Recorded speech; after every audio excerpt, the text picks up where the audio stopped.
morning, everyone. Welcome to American Scousers. Morning coffee or tea with American Scouser on a Friday morning. It is time to be reckless. Anan is out there getting an inspection done so he can sell more mattresses. So we're one short, but Kazi is in the house. What's happening, man? I haven't had a show with you in a while, it feels like. Yeah, I think I was on last week. No, it was Galley last week. So I think it's probably been like 2 weeks since we sat in the same studio. No, mate, I'm good. Yeah, this, as you know, I'm good. Liverpool are good, but this game is always, Yeah, it was did the Derby belly start already, or not yet. I think after this coffee, it might do. So if I have to cut through it, I mean, no, it's a horrible game of footy, it really is. But I'm sure we'll get it is. I think that's the only I get that with the United game.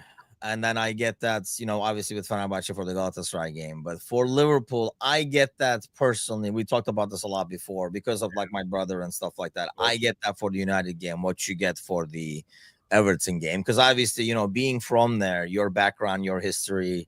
Yeah, these are results that affect your life for the upcoming few months. Basically, it's the biggest game of the season. Every time we play them, for me. I know, again, people have different opinions, of course, and especially with the audience that we have here, you know what I mean? But for me, it's the biggest game of the season. It's also one of our hardest games every time we play them. Yeah. Even at home, I know they have a poor record at Anfield. They've won once there since 99, and that was the COVID season. Yep. Well, there's all the wins are always gritty. They're always tight. It's always hard. It's always, you know what I mean? They're really tough games, and that's full credit to Everton, by the way. So yeah, oh God, I don't like this game of footy at all, Tim. I really don't like. Yeah, that was funny because when they were talking to Slot for the press conference, he kind of I don't know, downplayed it a little bit. Maybe that's by design, but he kind of downplayed a little bit, especially with an Anfield. He just made it sound like, because they were asking him if, how the new players would adjust and stuff like that, and he was kind of making that more. And even for the away game, he pretty much said they already had that in the Newcastle game, kind of a thing. Because I think St. James is a similar place. The same rivalry is not there, but I think you're going to hostile environments that has a physical team. There's a lot of hostile environments you go to, but on top of that, facing a physical team that can kind of get that energy and go even more physical is kind of a different balance over there. Ryan, Hassan, Adam, Alan, Sergi, Tony, everybody jumping in. Good morning to everybody. Hit that like the moment you hop on. So let's see if we can get some other new suckers in here and show them what's what. But yeah, still trying to reach that goal. We have 38 to go, I think. Within these next 11 days over here, trying to get to 1,500 over here. Kazi, do your thing, get the masses involved. Okay, couple of things from the press conference he talked about, so I do want to get your take on it. In terms of the Derby situation first, I think the reason they asked him was, without asking him, would he play Robertson over Kirkaz, or you know what I mean, would he play a player that's already been there? Would it go into his decision making? Would it go into your decision making? Yes. Okay. Because I think we had this conversation last year. They're very unique games of football. They're really unique. They only happen twice, of course, unless you get them in the cup, and you have to take them as one-offs a little bit. I spoke about this last night on the Thursday show. I'd start Robertson every day of the week. I think Kirkaz is a walking yellow card, and him when he's marking Ndai, who likes to go down a little bit easy, in my opinion. Everton wants set pieces. That's what they want to play for. There's just no point in kind of giving this. I thought Liverpool last year in the away game of Goodison really played into their hands. I thought we were giving cheap fouls away and things like that. And I got so angry with them and frustrated with Liverpool at that game. You can't afford that. I think it works out better though, Tim, for Liverpool. And this is what the manager's alluding to. When Everton in a better spot. So when Everton are playing well, I think Everton will come out and play a bit more. When Everton in the doldrums and they're really garbage, you'll just come out and sit 10 behind the ball and go, beat us 1-0, that's fine. Yeah, it ends up being the Burnley game, basically. Exactly. And I think that's worse for Liverpool. But I think it's better for Liverpool when they're better. Because I think they will try and get on the front foot a little bit. And I think spaces will open. You can't ask Jack Grealish to go and ask him to stand on his 6-yard box. You just can't a question of him because that's not his game and that's not his, you know what I mean? And that's not Ndai's game, by the way. So I think they have to come out, and I think that's what the manager's trying to say. He doesn't expect it to be like the games in the last couple, like especially last year, but in the previous 3 or 4 years when they've just been dogs of games, really dogs of games. I don't think he's expecting that. I think he's expecting Everton might want to come out. Let's be frank here. Liverpool have been conceding goals. Everton should be fancying themselves to get a goal. Everton have lost 1 all season to Leeds in the first game of the season. That was a debatable penalty by Leeds, in my opinion. So Everton probably argued he should have got a point. And then before you know it, Everton unbeaten in 5. Yeah. So Everton coming here in good form and good stead, and we should be respected. But I think that's what the manager's trying to say. He doesn't anticipate it to be a dogged game. I slightly disagree with that, I think. Yeah, I think he's kind of like trying to talk it into existence. I mean, he talked about in the press conference of like, they'll prepare for both, like the Everton that just plays long balls and doesn't mess around in the back because they don't want to, face the press or anything like that. But then he threw that in there, like, but they do have better players, so they might do it. I think he's hoping they will do it.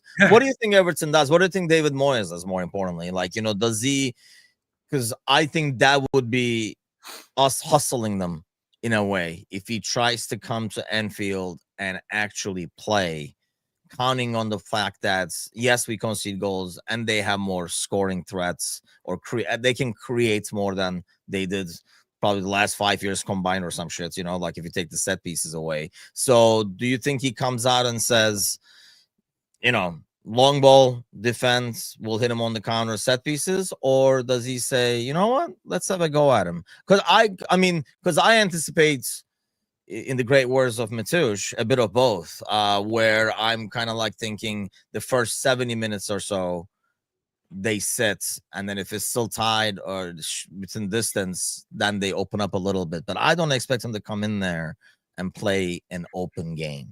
I think the first 15-20 you'll want to dig in. But I also think eventually you need to make your stamp on a football match. You need to make the opposition worry about something. So that's the problem with the Burnley game. For example, Burnley were brilliant defensively. No one's questioning that. They didn't deserve anything out of the game because they didn't have a shot on goal. Yes, thank you. Preach. I don't know why people are even debating that they deserve the point for doing nothing. Yeah, thank you. Yeah, I can't stand that shit, and I was talking about it all week. It's annoying. Yeah, I mean, it's not.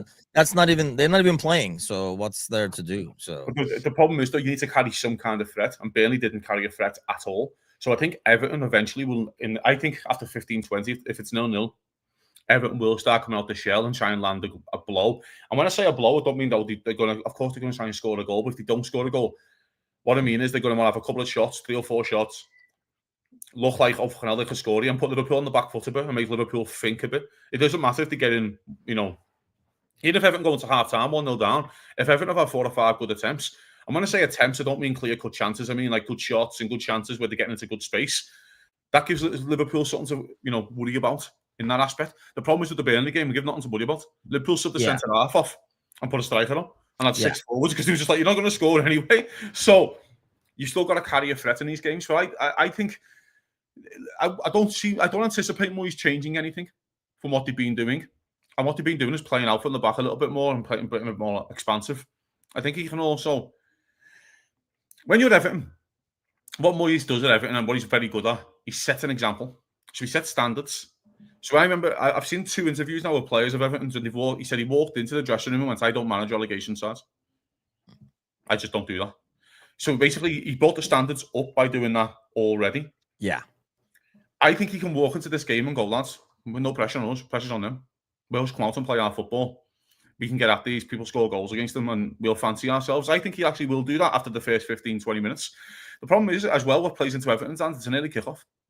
Early kickoffs are dire footies, They're never good games for football. Early kickoffs, it's the wrong time. If it's half-5 on a Saturday, you'd be like, oh, well, here we go. Do you know what I mean? Like, let's get after this. Like, everyone's had, 10, 12 pints and walking into Anfield. That's when it's rowdy. It's an early kickoff. Oh, I see what you mean. Okay. You know what I mean? Just means under the light derbies, they're always different, aren't they? They're always different. Look at the Tarkovsky one last year, even Jota one, the Jota derby. Sadio Mane's, Divock Origi's, they're all under the lights. Do you know what I mean? Like, we've had good wins against them, mate. And I remember we beat them 3-1 once. Remember when Divock Origi scored in the 3rd goal? Yeah. Coutinho scored. No one really mentions that derby because it was an early kickoff and no one was asked. We just beat them anyway. See what I mean? So under the light derbies are just different, and I think that's what we're alluding to here. But I think Everton might come out and get on the front foot a little bit. I really do. Yeah, let's talk about that conceding thing, because obviously it kind of like depends, I think, for our 11, because they did ask him that, because that's kind of probably my biggest, like, I don't like the Atletico Madrid game, for example. I thought we played really well. That game should have been put away a lot earlier. They created the chances, so it wasn't like I don't know. It wasn't like a Newcastle game where I felt like we should have done better. We should have, like, especially when they were down to 10 and stuff like that. Different environment, everything I know. But I felt like, there was, they did it in the last minute again. It just shouldn't have been in the last minutes because they should have finished up earlier. But the thing I'm probably the most critical about is how we keep playing. I don't know. Am I just being paranoid? Because last year when Slot came, that was like a very clear difference that once we got like a 2-0 lead and it was the Slot special, we pumped the brakes a little bit. And, I'm not talking about, because he's talking about, being still positive and trying to create chances. You can do that, but you can do that with one or two guys less, right? Like have one or two guys, be the more insurance policy if the ball is lost up top or something like that. And we play the bits more under control. So even if you turn the ball over up top trying to create something in their box, you were never exposed in the back. You were never outnumbered in the back. Because, like Gravenberch would stay back or Mac would stay back, whatever the case might be. And we'll talk about that. I think that's a big part of the problem when Gravenberch and Szoboszlai play together. There is no one. When Gravenberch makes that run, Mac would automatically slide back and cover his space. I think Szoboszlai does not have that discipline because that's not his regular. He can't sense that he kind of gets caught in the action and he runs into the box with Szoboszlai too, kind of a deal. But what changed? I keep saying this, like one of these days, Slot is going to take the mask off Scooby-Doo style and it's going to be freaking like Klopp all along, because it feels like we're still unnecessarily aggressive, if that makes sense. No, it's a fair comment. It's a fair point. I think there's probably a part of this though. We're conceding. It's not like we're conceding the same goal all the time. If you look at the Bournemouth game, they're both on the counter. Liverpool 2-0 up. We get complacent. Liverpool want to whack them 5-0 on the opening day and set a statement. And then forgetting that the quality that Bournemouth have. By the way, Bournemouth were brilliant that game. Brilliant. If you look at the Newcastle game, that's slight complacency in my opinion. But again, it's so hard because we're comparing this. You're mentioning the goals conceded, but the Atletico Madrid performance compared to like the Newcastle performance at night and day. Yes. In my opinion. Do you know what I mean? Like I thought Liverpool. But honestly, the Madrid game, the goals did not come from the counters like the Bournemouth game, right? But there's a spot like maybe like 20th, 25th, 30th minute. There's so many situations where how are we 4-on-4? Like they didn't make anything out of it, because they were missing a few players as well. But there were situations where it was like 4-on-4, 5-on-5. And I'm like, how are we getting caught like this? We're up 2-0. It didn't result in anything. Like Madrid game, I think, it's almost like we were waiting for halftime and we concede that goal. Could have been offside as well. And then the other one is a deflection. It is what it is. Like it's not a counter. But we still got caught on the counter. They just did not have a Semenyo to kind of finish things off. But we did get caught. Yeah, no, and again, that's fair as well. I think there's an argument the midfield being swapping and changed doesn't help consistently. With the Szoboszlai, Gravenberch, McAllister's not fit. I think McAllister's still our best midfielder, but he's just not fit. And I think that's been an option for him. I still think we are at a point though, mate, where it's still like pre-season really, but Liverpool just in some mad run of games early on, a little bit.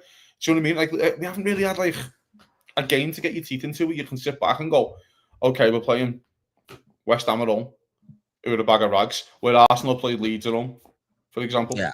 Do you know what I mean? Like they've had a team that you can feel like, oh, we can look good today. Do you know what I mean? Liverpool haven't really had that kind of team.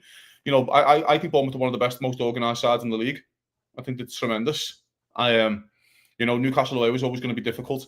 And there's another way of looking at this, though, Tim. And it's a fair point to what you're saying about the goals conceded. I look at the Arsenal at home and Newcastle away games. We didn't win those games last year. And we won them. Oh, yeah. That's fair. Yeah. Do you know what I mean? We have won them this year. I'm not as concerned yet.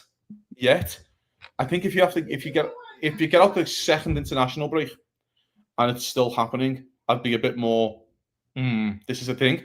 And the reason why I'm saying the second international break, if you look at the 3 league games that we have Everton.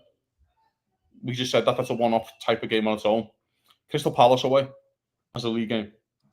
And then you have Chelsea away. Yeah. And by the way, Palace is 16 unbeaten. Or 17 unbeaten. Palace is 17 games unbeaten, all comps. Unbelievable record. And then Chelsea away. So I just feel like Liverpool are going to be conceding goals, and especially again with all the new parts and pieces that we have, especially with the changing in fullback as well. By the way, a lot of changes in fullback, it doesn't help either. So, as long as Liverpool are getting the job done, and if this keeps happening after that international break, I'll be a bit more concerned, I think. So do you think it's the fullbacks then? Or by the way, Liverpool Videos is in the house. When is the next watch along? We're kind of like trying to work on something to get the watch alongs a bit more better looking. I mean, can be better looking than us, but trying to get something going where the screen looks better. So working on that. Actually, might even do one this Saturday for the Chelsea United game, or it's United Chelsea, I guess. United is home, so we might even do one for that one. But we're looking to do the Liverpool game. It's just a matter of getting everything properly set up so we can have the stats and stuff like that. So what we're talking about is mostly on the screen. But going back to, you said the fullbacks. So are you, when you see that, is it the fullbacks, or because my, I guess, like analysis or my I feel like it's the midfield.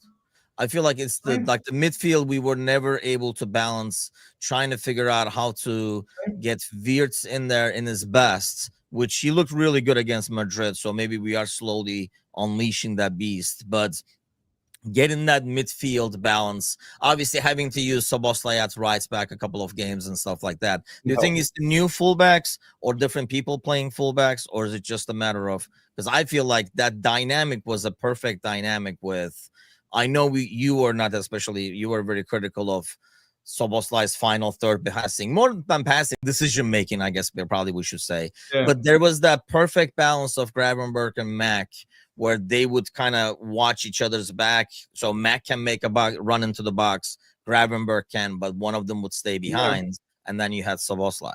I think that's completely fair. I think the midfield interchanging hasn't helped. It definitely hasn't helped. There's also part, when I mentioned the fullbacks, Tim, it's more the fact of what's on counters. I thought Liverpool, at least when Kirkes was there, were getting counted more than when Robertson was there. For example, because there's a relationship between Robertson and Van Dijk that's been there for years. So, and relationships come when you play more games with each other. And this isn't me digging on Kirkes because he hasn't started well. It's just more the fact of I think Robertson at the moment is probably in better form, and Kirkes should sit down for a while and look at Robertson. And you play Robertson in while he's in this form and while he can run, basically. But again, I don't think the interchange of the parts has helped. I'm just looking at the positive side, though, Tim. I know you're kind of the pessimistic. I'm looking at Liverpool haven't played well. We're banging 2 or 3 a game.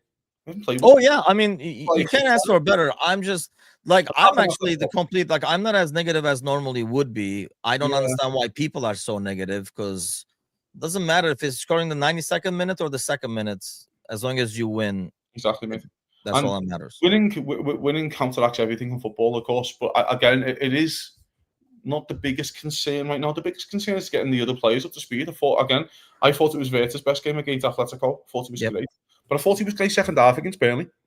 I thought he was the only one. He got the calm ahead. Do you know what I mean? I genuinely thought he was the only one. I thought before Liverpool made the Rio and Frimpong sub against Burnley, for 10 minutes, everyone started to lose their head a little bit.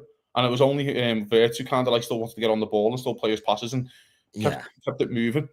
He had a little bit of a 1-2 with Chiesa, I think, and he didn't run after it because Chiesa laid him off in the box. Someone should have run onto it and things. And I thought, this is clicking here.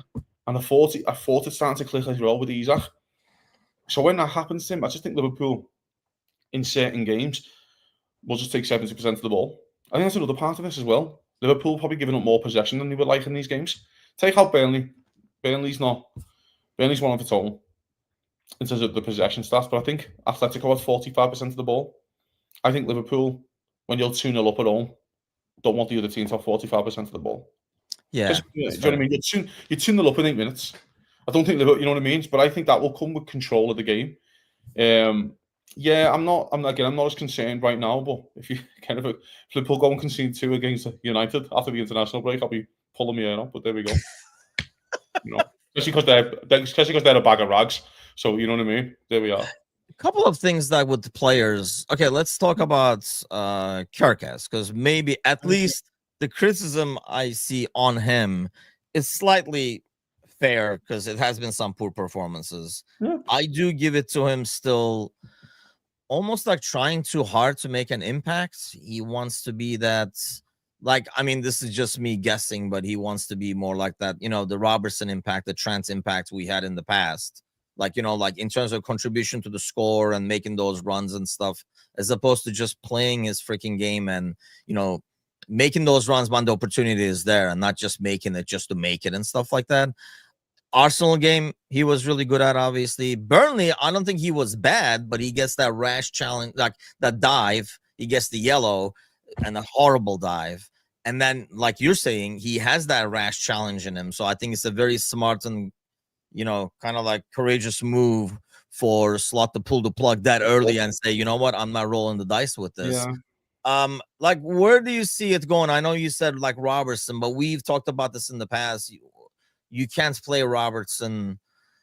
I don't even know if you can play him twice, in a week. You definitely can like play him like every 3-4 days and get the same Robertson at least. The argument is right now for Kerkez at least is Robertson probably plays a derby and you can give him a week off because you don't play Robertson against Southampton. So you can probably give him a week off then and Kerkez gets his minutes. I'm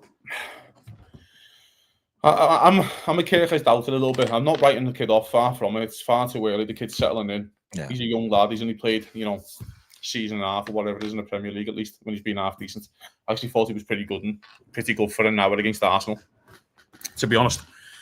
But I agree what you're saying a little bit in terms of wanting to contribute, but there's also part of this when you're standing next to like one of the greatest defenders ever. Surely, I'm not doubting Virgil, whatever, but surely you've got to get away with him. You're standing next to him to go, lad, to just fucking chill out for 5 minutes. Yeah, just stand next to us for 5. Do you know what I mean? I don't know, but maybe Virgil just go, lad, you're okay. And I don't really know, but I feel like as the skipper as well, especially with all his experience and how good he is, he's probably got to be directing him a little bit, a bit more. I don't know. If he's making his own decisions, he's making his own decisions. But at the moment with Robertson, I just think Robertson's playing better.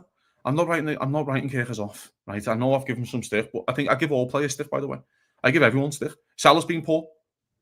You know what I mean? I'm going to talk about that. I don't follow that as much. People just defend the indefensible. It's like, do you know what I mean? Like, I don't see that in footy players. Do you know what I mean? I just don't. But I think he's going to have a big part to play this season. We know that.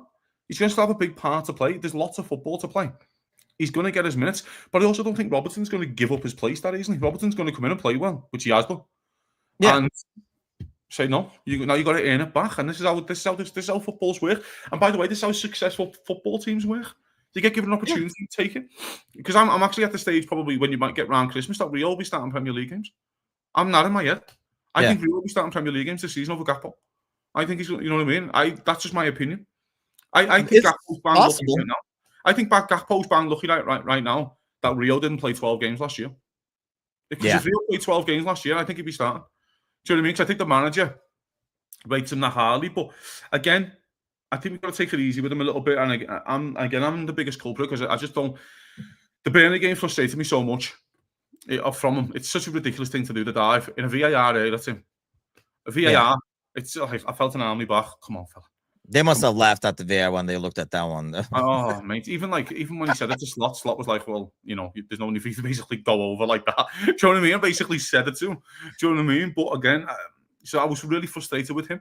He does like a cheap foul, but I'm sure that's going to come with experience and time. And that's why, again, you have backups like Robertson with the experience to come in and go, you can sit down. Yeah, that's why you have squad depth, for God's sakes. I mean, that's the whole point. I think with him, like I say, it's not a situation. I think I would be...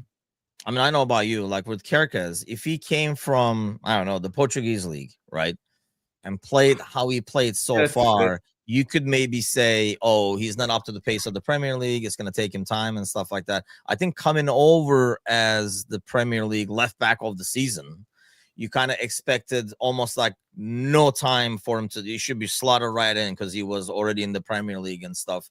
But I think he's just going through an adjustment period of, I think it's clearly it's different playing left back for Bournemouth than it is playing left back for Liverpool. Yeah, and the move came out the blue, didn't it? Yeah. Nobody knew that one was coming. No, it was like the Fabinho one. I just woke up one day and Kirk has it time for Liverpool.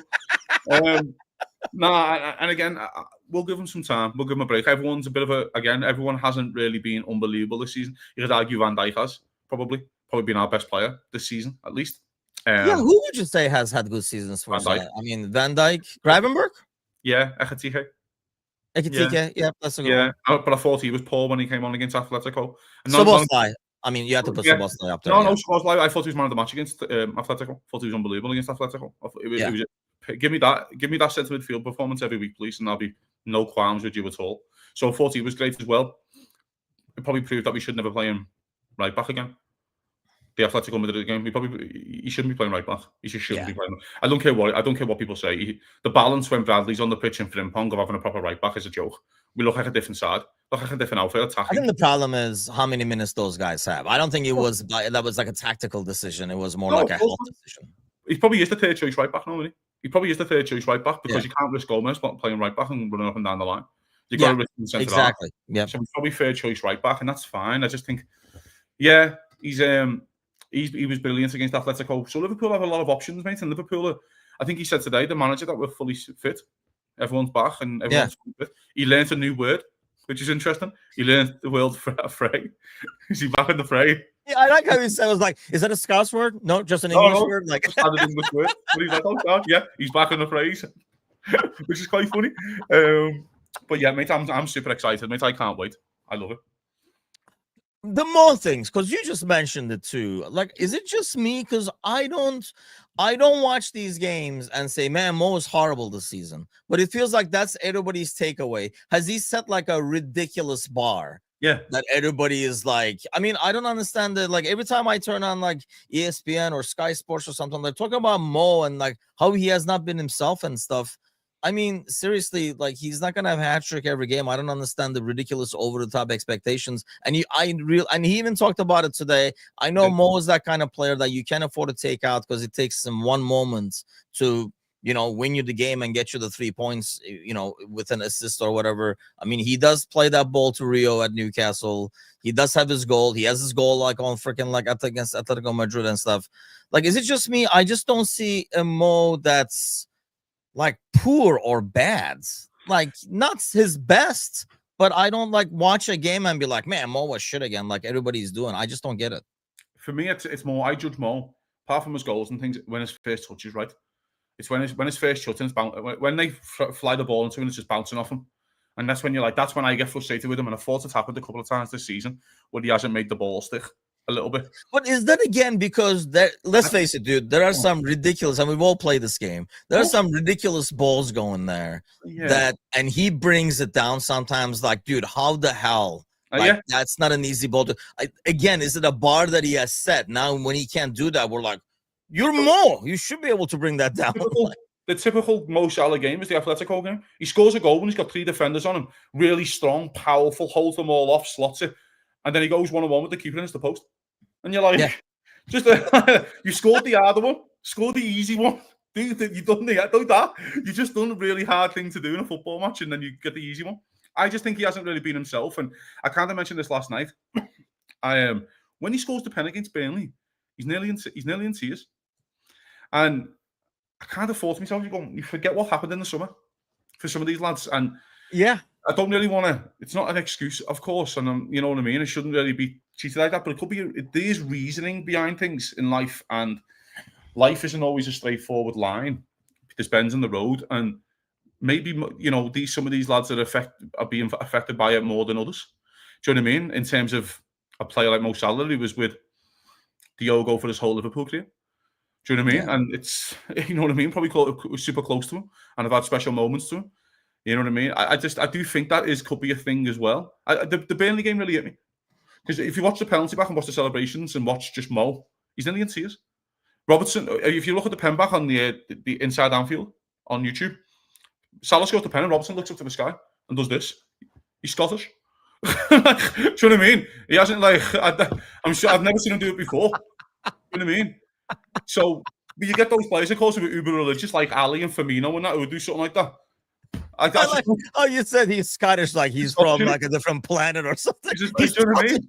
I just don't think he's asked about all that. I just think he comes on to like a football match like he should do. And that's an interesting point because it has, and you know, this is what happens, right? And as sad as it is, it's probably going to happen to us too. Maybe probably we're definitely not going to be remembered as long as Jota was either. But you know, people kind of like move on. And do you think how the season has started has helped that in a way? Because it's been so many like moments to kind of take away maybe from the other stuff. It's hard to say. It's hard to say. I don't know. I don't know. But... Or is it even worse because these are actually really emotional moments? You know what I mean? Like it can go both ways. Maybe. And they're probably sitting there thinking, we didn't deserve that today. And, you know, but Diogo sent something down for us and that kind of stuff. Do you know what I mean? That was Diogo watching us and all. People think like that. I don't, but people do think like that. Oh, that was Diogo doing it. You know what I mean? Yeah. And that's completely fine, by the way. And again, there's no right or wrong way to live your life. But people can be affected in different ways. And I just think sometimes I have to kind of mold in my criticism a little bit myself sometimes and kind of wandering because I'm like, you just don't know what they're going through. Again, Diogo shirt still in the dressing room, innit? And the spot in the dressing room, it must be fucking difficult, that must be so hard. Do you know what I mean? Like, if that was your mate, like, in the circumstances he's passed and things, it's just, I don't know who Robertson said he's lost one of his best mates. Like, they were best mates going to the horse racing together and things like that. Like, they were super close. Robertson was one of his best men at his wedding. It must be like, I just can't, like, imagine what they're going through. So when we're like, oh, it was shit, maybe his fucking head wasn't in it. Maybe his head wasn't in it for 20 minutes in the game. Do you know what I mean? Because he was like, what the hell is happening here? It probably also, again, they're playing the match and then they hear the Jota song happening on the 20th minute. I'm not saying the fans should stop that far from it because you should sing it for the rest of the time, in my opinion. But Mo gets that chance straight away, doesn't he?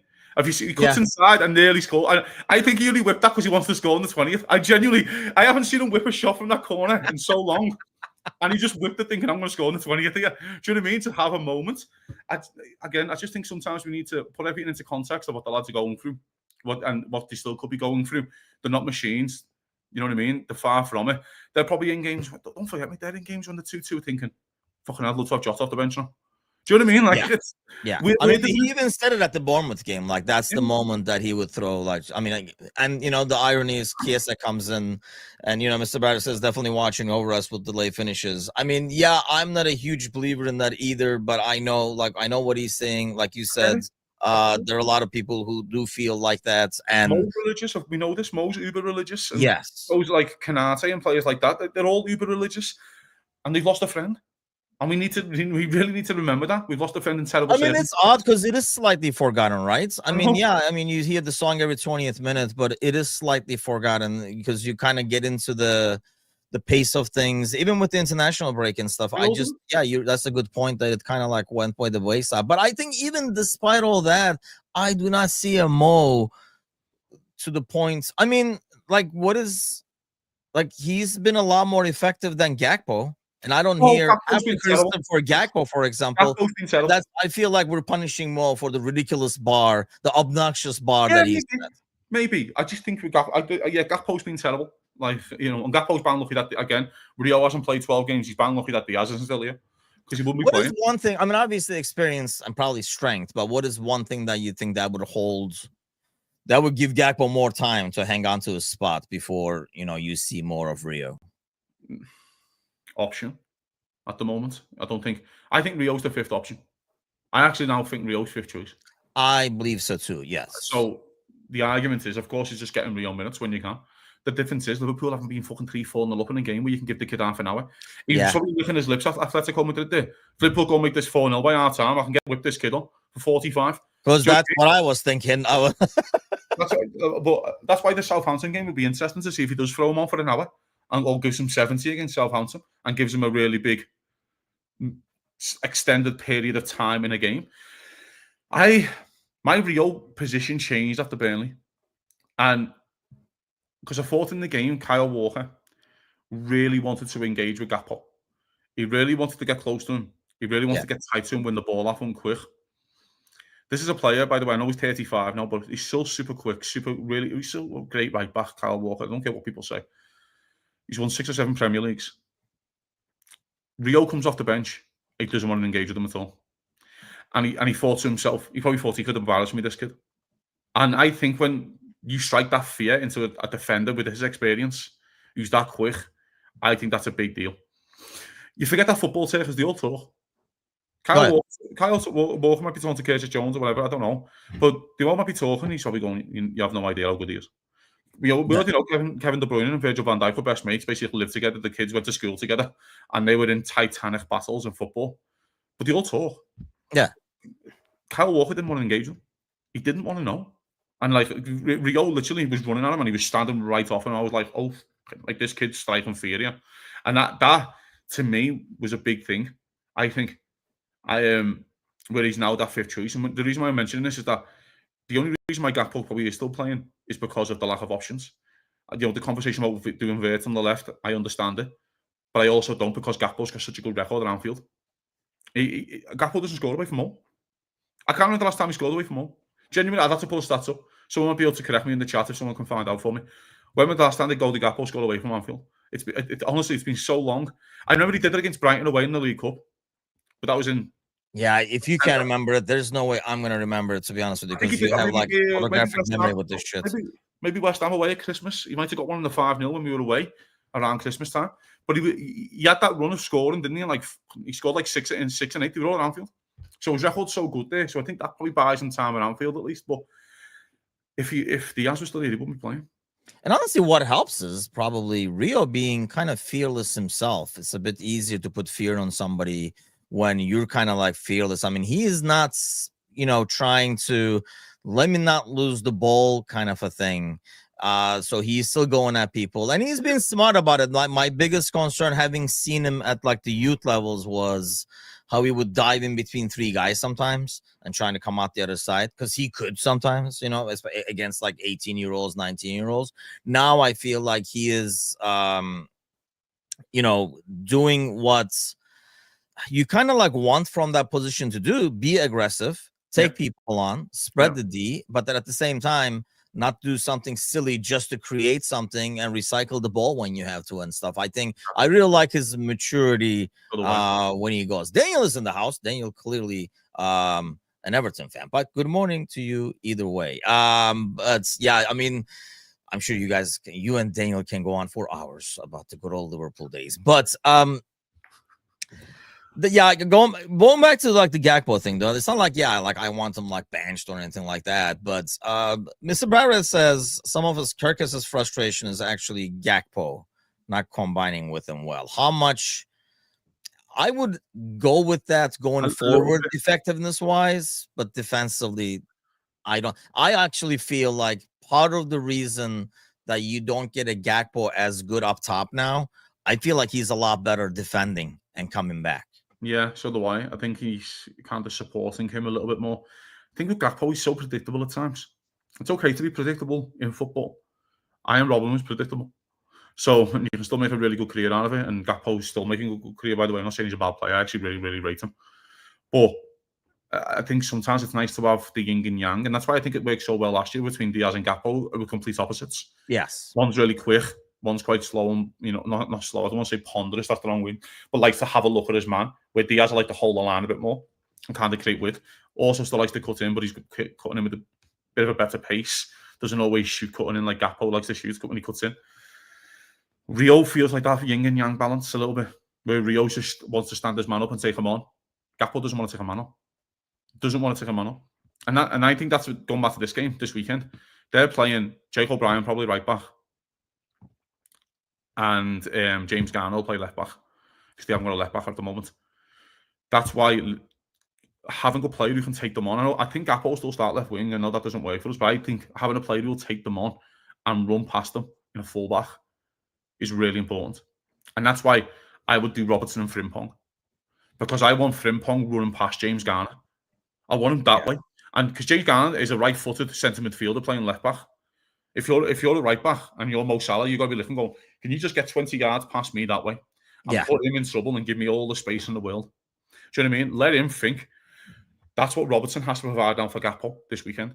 He has to provide that running past. Jake O'Brien does not want to go against our fullbacks. He just doesn't fancy it. And by the way, I think he's a good player. I think he's actually a really good centre-half, but he's playing right back at the moment. And that option of having Gakpo for 70 to kind of loosen Jake O'Brien up, make him, and then get him Rio. If Gakpo can go and get him booked, for example, go and get him booked and let Gatlin go to Rio, just run at him. Just run at him. He's a big 6'5" centre-half. If look at the size of him, look at the size of you. If he won't foul and you make a big meal out of it, you might get him sent off of you. Do you know what I mean? Yeah. And that's how football is. And by the way, that's what managers say to players all the time. Run at him. Yeah, so run at him. We're going to need width this weekend. And I think that's why Robertson, or whoever plays left back, has a massive game, because Gakpo isn't going to provide you. I think with, like, you know, Gakpo, it's just kind of like evolution of his game. I think I was talking about it like Monday or Tuesday, maybe. You know, like in terms of what you're saying, in terms of predictability, Mo was like that for a while, right? You would just curve in, and you kind of expected that's like curler to the top left kind of thing. But over time, now he can suddenly cut to the you know, you gotta have. I mean, if you know, for anyone who's been a defender, like, you know what the other guy's gonna do. You probably played against him. If you haven't played against him, you get all these scouting reports or whatever it might be. You know what the guy is going to do, and it's a lot easier to defend. But if the guy has like a just as good of a counter move, it makes it very difficult to defend the first one, because now you don't know if the counter move is going to come. So if the guy is going in like Gakpo all the time and is going to take the shots, but he has an ability to suddenly cut inside or play a different pass or something like that, it makes you think, which makes you actually now not be able to defend his initial move, which is like, you know, like cutting in and taking the shot. I think it's just, I mean, he's a young player. He just signed the extension. I think that's kind of like the evolution of his game. He's very young. So having a couple more like moves added to him, it's like, you know, I don't know, you're not a basketball guy, but it's like basketball players, like, you know, like in the off season, they work on something else. So when he comes next year, there's a counter move to what you would normally do to defend the guy. And I think, I mean, obviously he's a great player. It's just a matter of time, I think. The Kirkes, him with Kirkes versus him with Robertson, I don't know. Like, we used to say this about Diaz when he first came over too. Like, him and Robertson don't work as well as. Yeah, that was the thing. I remember that. Yeah. You said that. Yeah, and again, only because we were so used to Mane being there, and I think both and Mane had a great relationship. Yeah, it's probably a fair point about Gakpo, but Gakpo will probably still walk off with 15 goals this season, and that's what I ask out of my winger, that left winger at least. I ask him to get 15. And he'll probably still walk off at 15, and then it's job done. So whether we like it or not, that's how football works at times, and especially from our wingers. I always think if you're not getting 15 for Liverpool when they're doing 20 odd shots a game, and you're a forward, and I think that's why Liverpool have done Verts. I know people don't like to have that conversation. I always remember before the AC Milan game last year in the San Siro in September, when and the manager goes on a big thing about Szoboszlai, only doesn't score enough. Yeah. Doesn't get enough goals because Szoboszlai scores on the day after. Yeah, with his knee or something. I remember that one.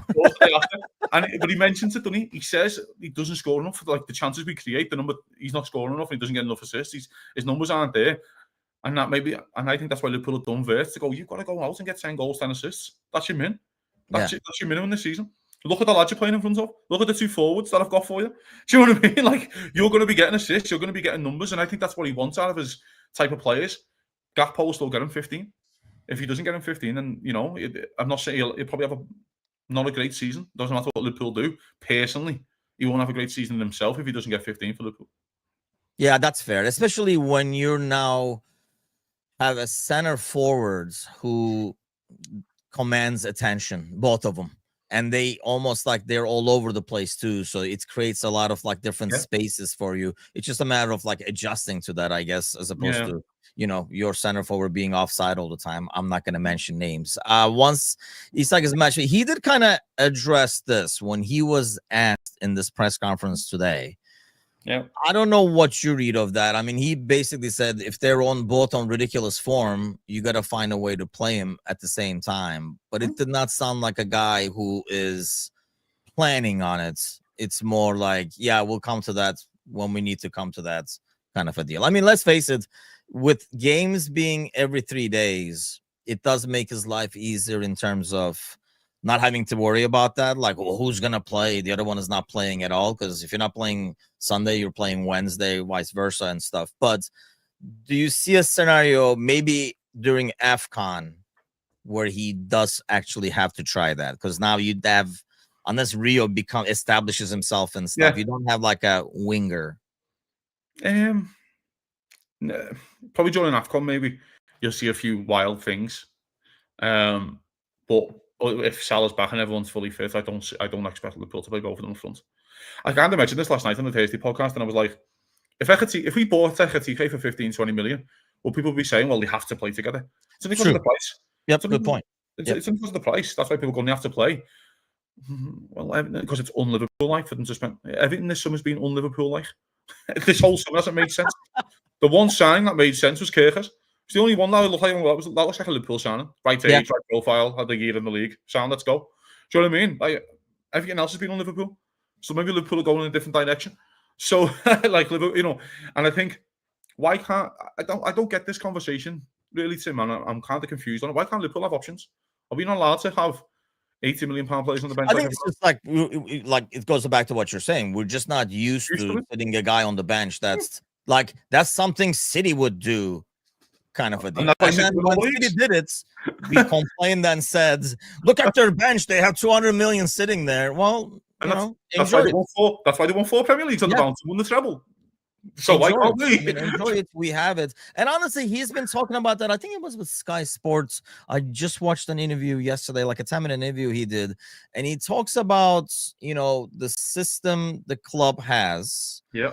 And selling to be able to buy, but then also mentioning and then winning gets you money as well. Yeah. So it almost sounded like this is a different era from what we're used to in terms of like Klopp days, where we will probably see, I know you just signed an extension, but there is a world where you sell Gakpo to Bayern or something like that next offseason for 60, 70, and then, do another big signing and stuff like that. It sounds like this is the way, as the Mandalorian would say, this is the new way of like how Liverpool is going to do business in terms of transfers. So it's not like we did it this summer, now we're not going to do anything for 2 summers. I think that's kind of was our initial guess, or based on what has been done in the past. It just feels like there will be a lot more. And I know, like Adam says, he signed a new deal, but here's another thing. You see, like you're saying, like Rio, start with Christmas. If Gakpo starts seeing writing on the wall, I mean, same thing with Diaz. Diaz was okay with the move. It's not like we told Diaz, you're not good anymore. He's still a great player. He just wanted more money, for one, the wages, and up at that, going up in age, and we were able to get good money for him. So if there is I do see a world where somebody comes in for like Gakpo, and then, we move him on for, 60, 70, 80, whatever it might be. I signed a new deal. You can look at it one of 2 ways. Of course, you're protecting, you want to play for you for 5 years, but you're also protecting your asset. And your asset is you don't have a deal. So you don't have a Konate ordeal, for example. So you don't have a Konate and Trent ordeals and the kind of things, go and gone. Liverpool don't want to do this anymore. They don't want players running down their contracts. And I'm sure this is not, especially players at the age of 25 and 26. There might be an argument in the summer where Alexis McAllister goes, I've won everything, and I fancy going to Madrid. I hope not. He's probably still my favorite. I adore him. But if he holds his hands up and goes, boys, look what I've done. Been here 3 years. Yeah. Hopefully 2 Premier Leagues. I've won the Champions League. I've won everything else. I fancy I've been to Brighton. I want to go and play in the La Liga, and I want to go and play for Barcelona alongside Pedri and stuff. Why can't he? Yeah. And Liverpool might go, well, fuck it, then we'll sell you for 80 million, go and do Morgan Rogers then. And Liverpool might do something like that.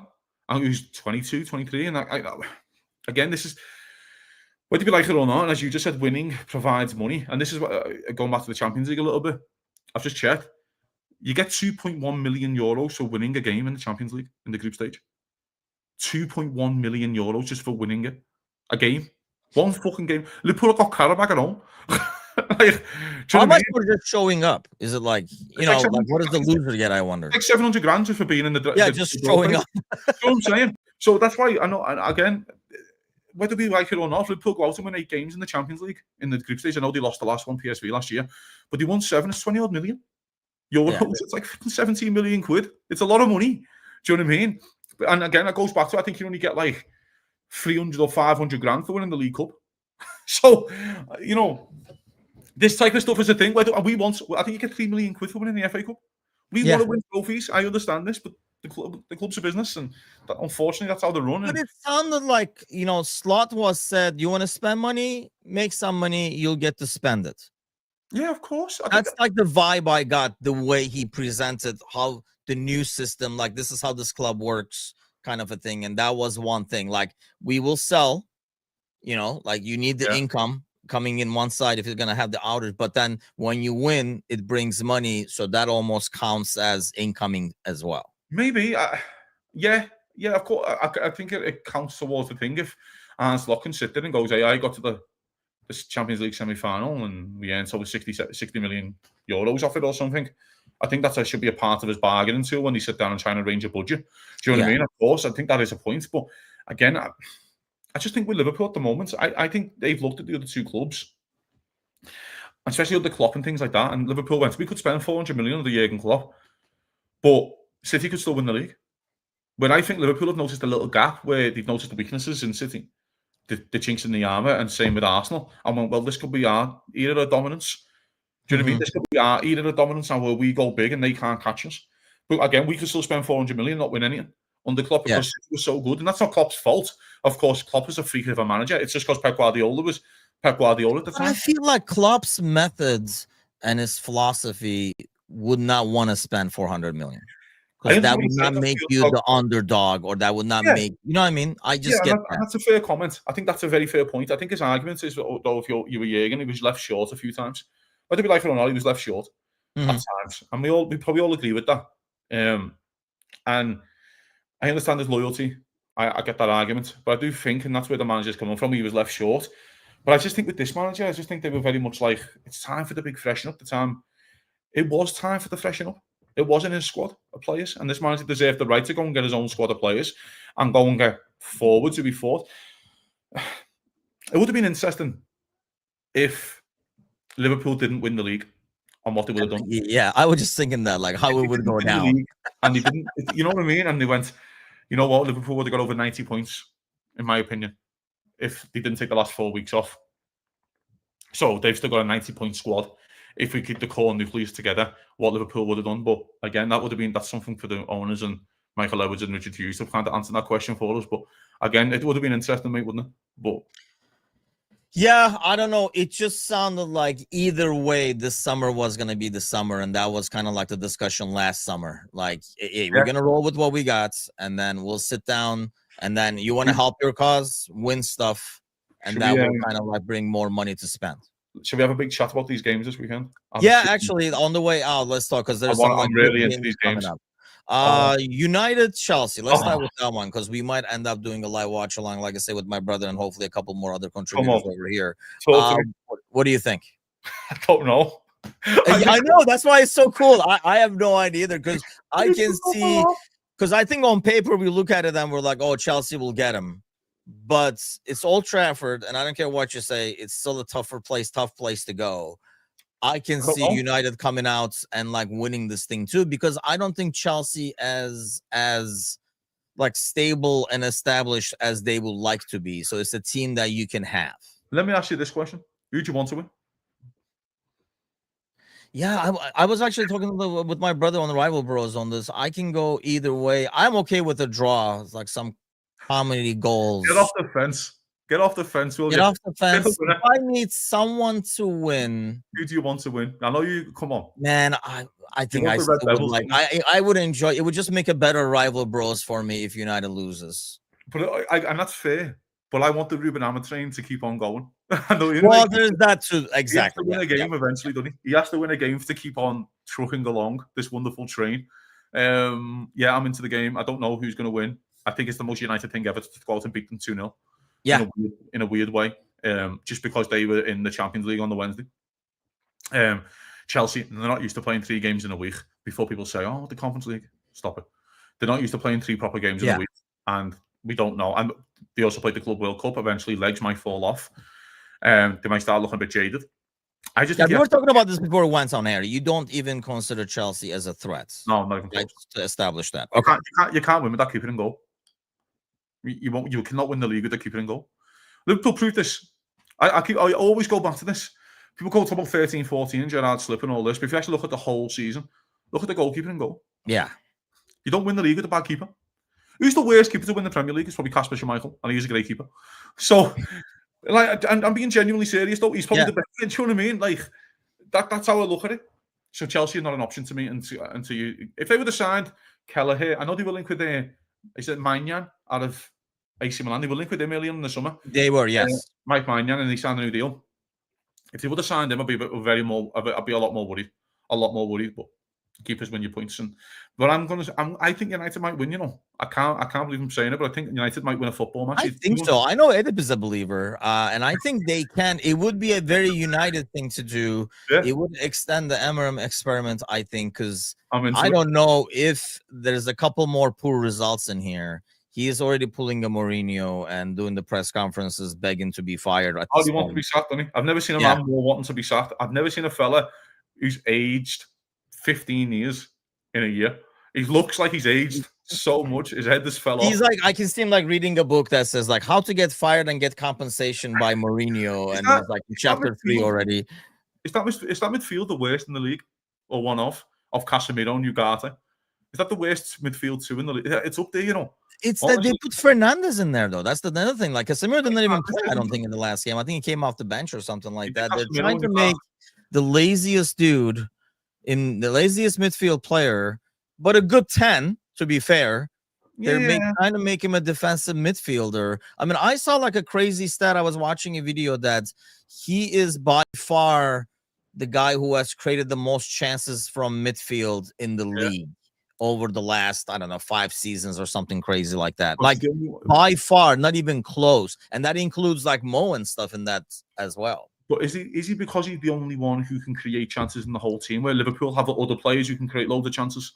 Yeah. No, in that sense, yeah. But even when you compare to the rest of the league, I'm not comparing him to Mo, but in terms of like the rest of the league, he does. Like everybody puts up their head and sees where is he at, because he has to do something. Yeah, I don't know. What we used to do with Coutinho, let's face it, right? We would be like, "Where's Coutinho?"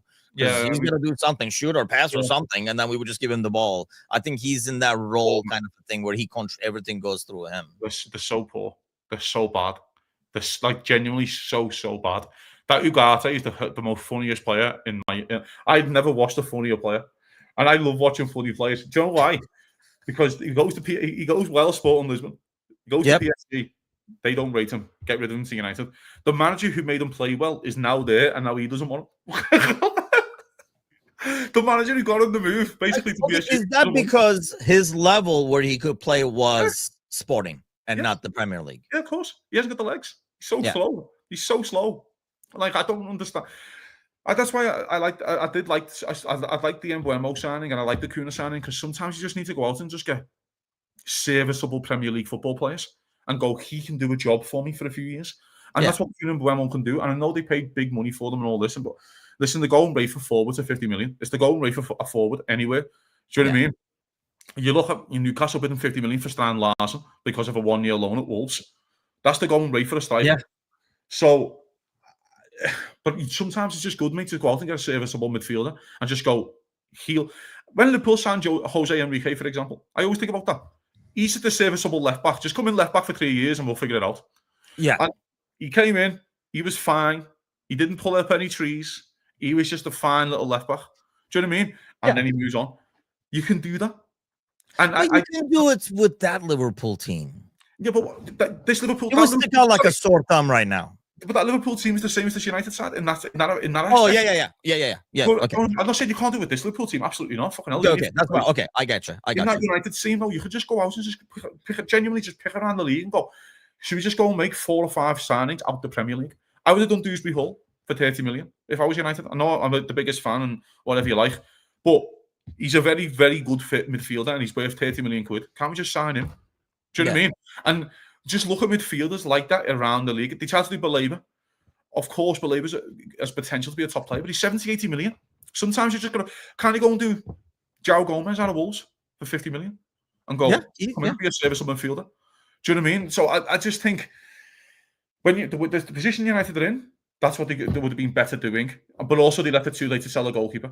I think they're looking to, I mean, that's what my brother is constantly talking about. I mean, going into the offseason, you knew exactly what you needed and you went and signed more strikers, but that doesn't help anything in the back. I think they signed some guys like, Cunha and Buema who can win a game for you even though you're shit. So in that sense, they can get you 3 points, but you're not going to have long-term success with Altay. Fenerbahce could not have success with Altay Bayındır in goal. So you're not going to have success in the Premier League with Altay Bayındır in goal. And the dude you signed, you're just setting him up to fail. You're going to ruin another young goalkeeper because that's way too much pressure for him to be thrown under and stuff over there. But the more United misery, the better it is for us. The other game, City. The other game, yes. What do you want? I think this is like the most interesting one. What score do you want out of that one? And you didn't let me sit on the fence, so I'm not letting you freaking sit on the fence. Fair. I want a Man City win. Yeah, same. And the reason why I want a Man City win is I think Arsenal fans' heads might just fall off by losing 2 out of 5. And I think and I think that is a problem. I know people are trying to justify it, but you've lost 2 out your first 5. And I think them being 6 points behind, I know City would still be 6 points behind us anyway, I think, if they win. Or 3 points, I can't even remember. They already lost 2 games this season. Yeah, they've already lost 2 as well, but Liverpool can win 5, and then your other 2 opponents, your 2 big chasers, you think have lost 2 already, and Liverpool's lost 0. I think it's massive. So I think I really want City to win. Yeah, I mean, not that a draw would be a poor result or anything like that. It would be like best of both worlds in a way. But I do think if somebody is winning, definitely you want City to win. And, and honestly, before Donnarumma, I would have really doubted it. Now I see a way where City can win over there. So do I. I think City. I think people are really writing City off, weirdly. And in terms of, I actually put City as one of my top 3 favourites to win the Champions League, because you just get to that stage where I think where they could be 12 points adrift of the Premier League by November, and they might go fuck us with nothing. Yeah. And with the striker up front that they have, they can win any tournament in the world just because of the one striker that they have up front. Genuinely, and that's what football is. It's just about having a boss striker and letting the rest fit in. Do you know what I mean? And just having a few spare parts. Of course, they're better players than spare parts, of course, but still, yeah. And I think if Liverpool look at the league table and you see your 2nd and 3rd place when it comes to Sunday night as Bournemouth and Spurs, I think you can probably look and go, yeah, I don't mind this at all. Do you know what I mean? Like, this is, especially the players, the lift it gives the players in that aspect as well. I think Arsenal as well have got a really tricky game coming up after. I think more than like giving us, I agree with exactly with what you said in terms of making Arsenal really irked. Arsenal go to Newcastle and they have a horrific record against Newcastle the week after. So before you know it, they might have lost 3 and 6. Yep. You don't win the league losing 3 and 6. In any stage of a period of 38 games, you cannot win the league losing 3 and 6.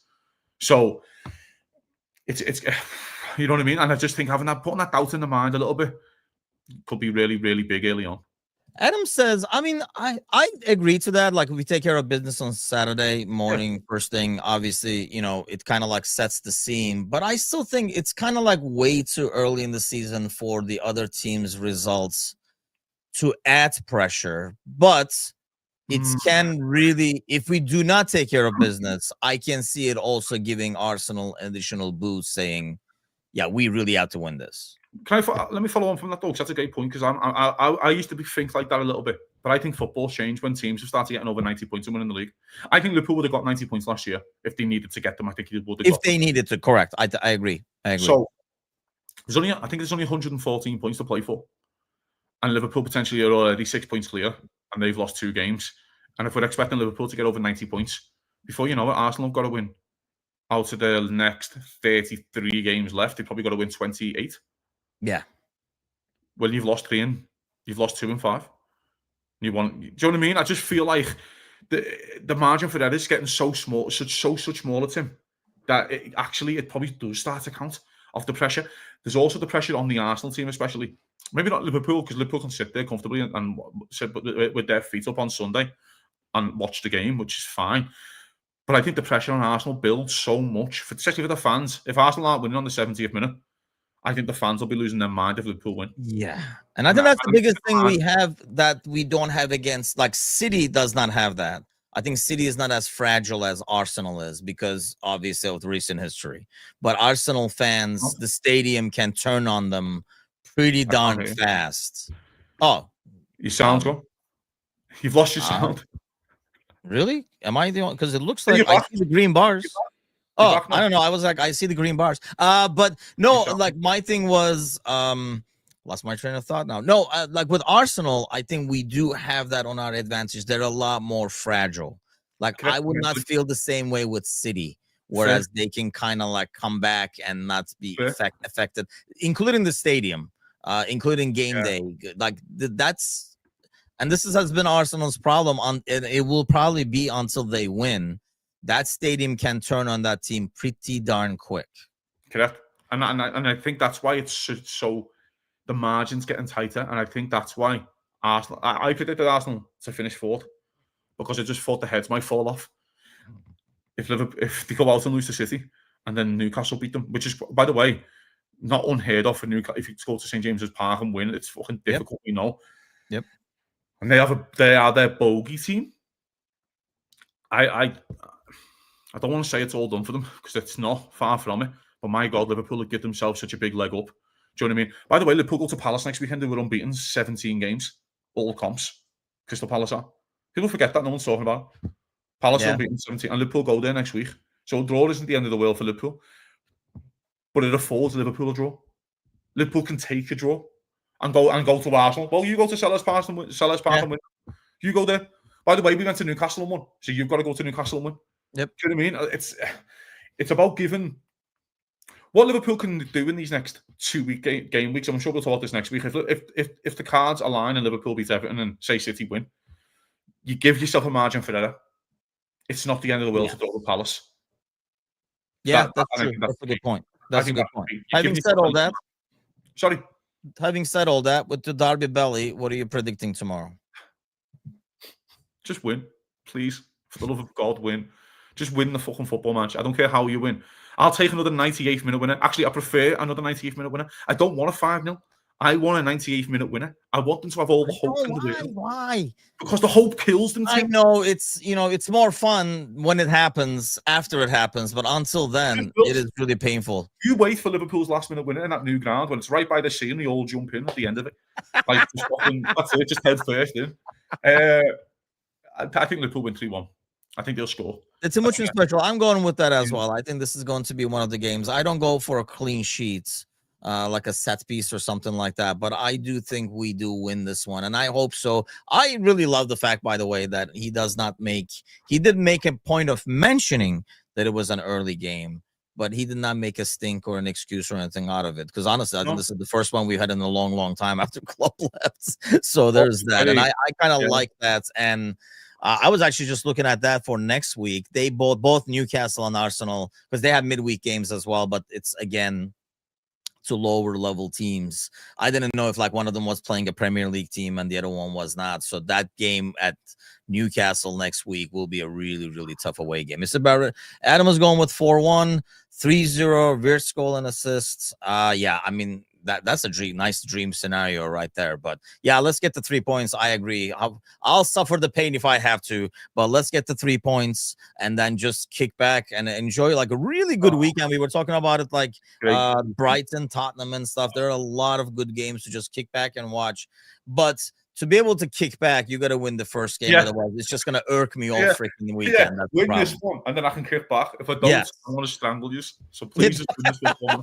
Please. Because it did. Sometimes I get into the mode where I was like, I don't want to see a soccer ball. So for us to not get there, I need us to win first thing Saturday. But hey, thanks as always to everybody hopping in the chat this morning. Hit the like, subscribe. Like I say, we are 38 away from hitting 1,500 that we really want to do by the end of the month. So go grab a friend, drag their butt over here, have them subscribe. And don't forget, we are also, we talked about this on the show yesterday, we are now at 875 on TikTok, 125 people away from that dance from John. So, yeah, baby. What you mean? Oh, you don't know this? John, way back in the day when we started TikTok, when with Gordo, he'll deny it now, but he said he was going to do it. Maybe he might not never agree, but he never fought the concept down. He was going to do a dance once we had 1,000 followers, and I don't know what happens, but over this last week alone, we've gained like 400 people. So we're on pace to hit that 1,000 by probably Sunday. So John's doing the floss. John is going to TikTok dance, and Audrey on Thursday agreed to teach him a dance. So it's going to be very interesting. Looking forward to that. But let's win, and shits, I'll do my own dance at home if we win this one. I know you will. I know you will. Have a great weekend, everybody. Hopefully starting with a win, and we'll see you guys on Monday. Take care.